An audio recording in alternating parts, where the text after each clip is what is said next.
BPO ya. Bukan DPO-nya ini dari Pulau Mas. Iya, dari Pulau Mas. Kantor redaksi kita di Pulau Mas. Pak Yahya, terima kasih sudah hadir di sela-sela kesibukan yang luar biasa gitu ya. Di sana sini diminta pendapatnya terkait kondisi ekonomi kita ya, terakhir ya, Pak ya. Di sini kita ya sharing session lah Pak ya, soal terkait tarif timbal balik istilahnya ya, Amerika. Pak, boleh nggak Pak update terkini Pak soal kebijakan tarif Trump lah kita nyebutnya atas Indonesia yang 32%, kemudian kita agak dilonggarkan kalau nggak salah ada sekitar 90 hari Pak. Informasi terkini soal ya gimana?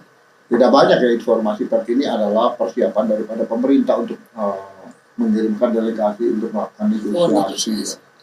Karena yang paling penting kan kita bisa bernegosiasi itu lebih baik daripada kita membalas ataupun ya bereaksi secara keras. Ini menarik.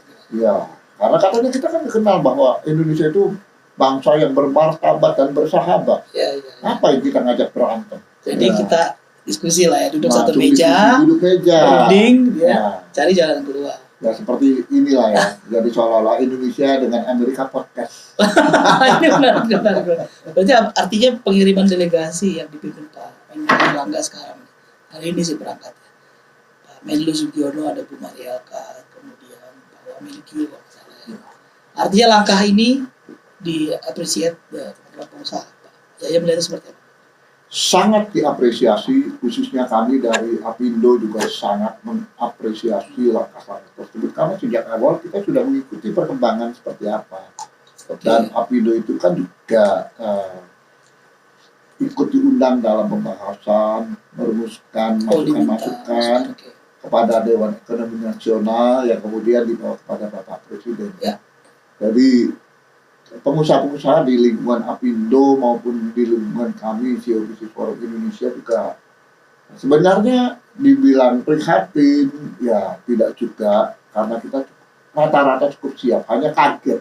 Cukup siap biasalah ada shock kalau shock ini kan sedikit lah ya. Oke, ya kan, tapi masih sadar. Oke. Ya kalau sudah kesetrum terus pingsan itu bahaya. Ya. Tapi ya menariknya di sini adalah bahwa apa yang dilakukan oleh Trump dengan kebijakan tarif imbal baliknya ini justru kita ada positifnya. Apa? Ada satu tekanan supaya kita melakukan perubahan. Ini nih, Pak Yahya ini selalu melihat dari sisi positif nih, menarik nih. Oh, bukan hanya saya, rekan-rekan juga semua sama. Tapi itu juga melihat dari sisi positif. Bagaimana Pak? Apa hal positifnya di balik kita gegap gempita ini, keriuhan ini nih Pak? Jadi kita sadari bahwa tarif itu kan berbeda-beda ya. Tiap negara. Dan ternyata ada beberapa negara ASEAN yang punya ekspornya lebih tinggi ke Amerika. Ya, di atas kita. Ya, contohnya Vietnam, Kamboja dan sebagainya. Sehingga mereka kena tarif lebih tinggi daripada besar. Kita ya. Ada 4 negara ASEAN yang di atas 40%. Ya, mulai dari Kamboja, Laos, Vietnam, sama Myanmar. Ya, itu di atas 40%. Kita masih beruntung lah, masih di bawah. Beruntung nih kita. Biasa, orang kita kan selalu ngomongnya untung. Untung ya, aja. Untungnya kan. Jadi kalau kita melihat secara positif, artinya mereka ini karena tarifnya tinggi, rasanya kok kalau kita lebih rendah, berarti daya saing kita mulai sedikit naik. Posisi tawar kita. Namun supaya betul-betul memang punya daya saing, maka kita harus melakukan ya semacam katakanlah introspeksi ke dalam. Ya. Misalnya apa nih Pak? Deregulasi. Nah ini penting, deregulasi. Presiden kita hebat nih. Begitu kita harus sederhanakan. Deregulasi lah. Nggak perlu ini, nggak perlu itu dan sebagainya. Walaupun itu baru wacananya. Nanti tentu ada tindak lanjutnya. Tapi itu perintah udah jelas, itu jelas perintah. Perintah itu jelas. Beliau adalah mantan militer. Dari memang perintah itu jelas. Harus dilaksanakan. Deregulasi. Artinya di situ apa? Ada pemangkasan biaya-biaya yang tidak perlu ya kan, birokrasi yang harus disimplifikasi dan sebagainya, ini penting. Itu masih karena ada di kita Pak, gitu masih banyak. Kalau misalnya ini bisa dilakukan, pasti akan ada efeknya. Ujung-ujungnya itu akan ada penurunan biaya-biaya. Produksi sekian persen saja, kalau ada penurunan biaya sekian persen, berarti akan meningkatkan daya saing kita. Iya kan? Nah, apple to apple ini akhirnya penting, apel kita lebih menarik daripada apel yang lain. Lebih bagus, harga bersaing. Betul. Tadi Pak Yahya bilang di awal merangkul berunding. Nah, bedanya apa dengan negara yang lain? Let's say Kamboja, Pak, atau Vietnam lah. Ya, Respon pada kita saat gitu. Trump baru mengumumkan, itu reaksinya kan luar biasa ya. Responsif, semua ada yang panik, ada yang santai, ada yang panik, ada yang langsung bereaksi keras. Kita termasuk di mana nih? Nah, di Indonesia rame.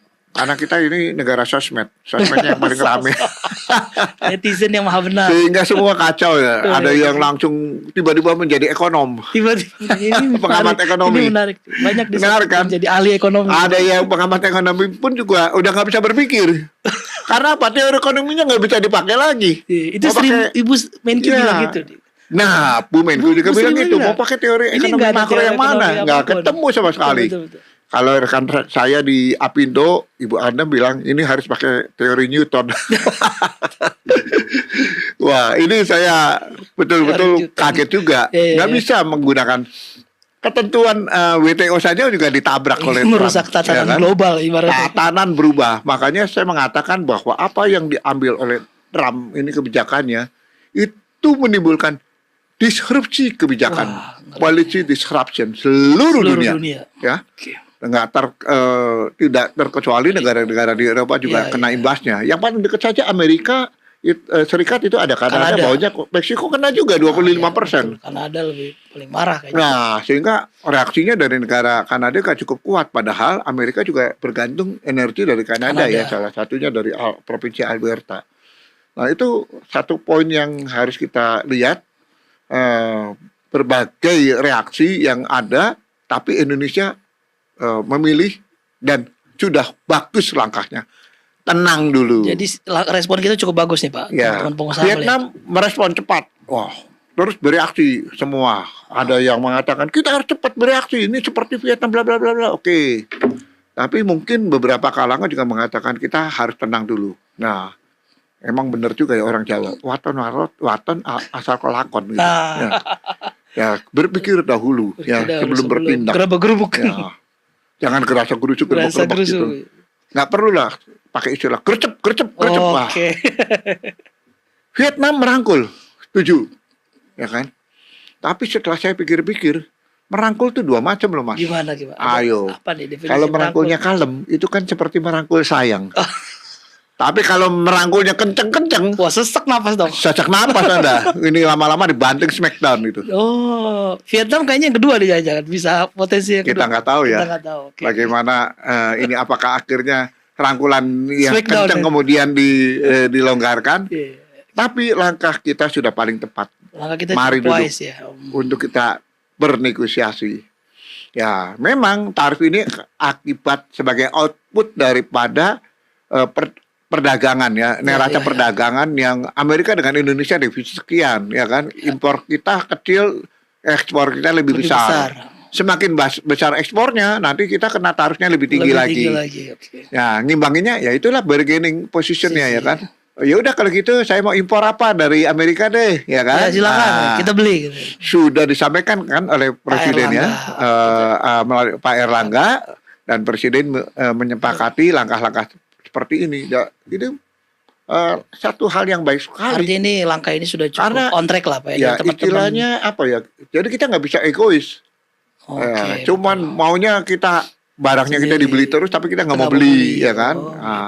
Ada imbal balik sehingga ya salah satunya mungkin contoh ya. Makan tempe kan? Banget Pak. Kedelainya impor itu. Kedelainya impor ya? Nah kalau bisa impor. Apalagi jagung.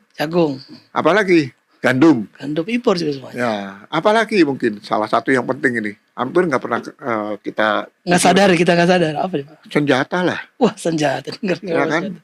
Mungkin kita jelas memang produksi senjata. Terus energi juga kita bisa impor. Kita kan kekurangan pasokan gas misalnya ya kan. Kita juga bisa impor sambil melakukan pemenuhan dalam negeri juga ya kan. Tapi ini proses panjang ya kan. Nah itu. Waktu, ya.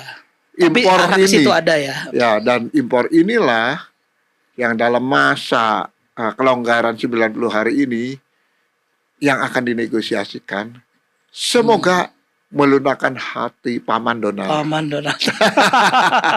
Pak, 90 hari ini kan artinya itu juga nilai tambah buat kita posisi di Indonesia Pak ya. Artinya Ya, dengan bukan harga nilai yang tambah, jadi posisi yang lebih kuat lah, posisi kita lebih kuat. lebih punya peluang, katakanlah lebih punya peluang. Apa harapannya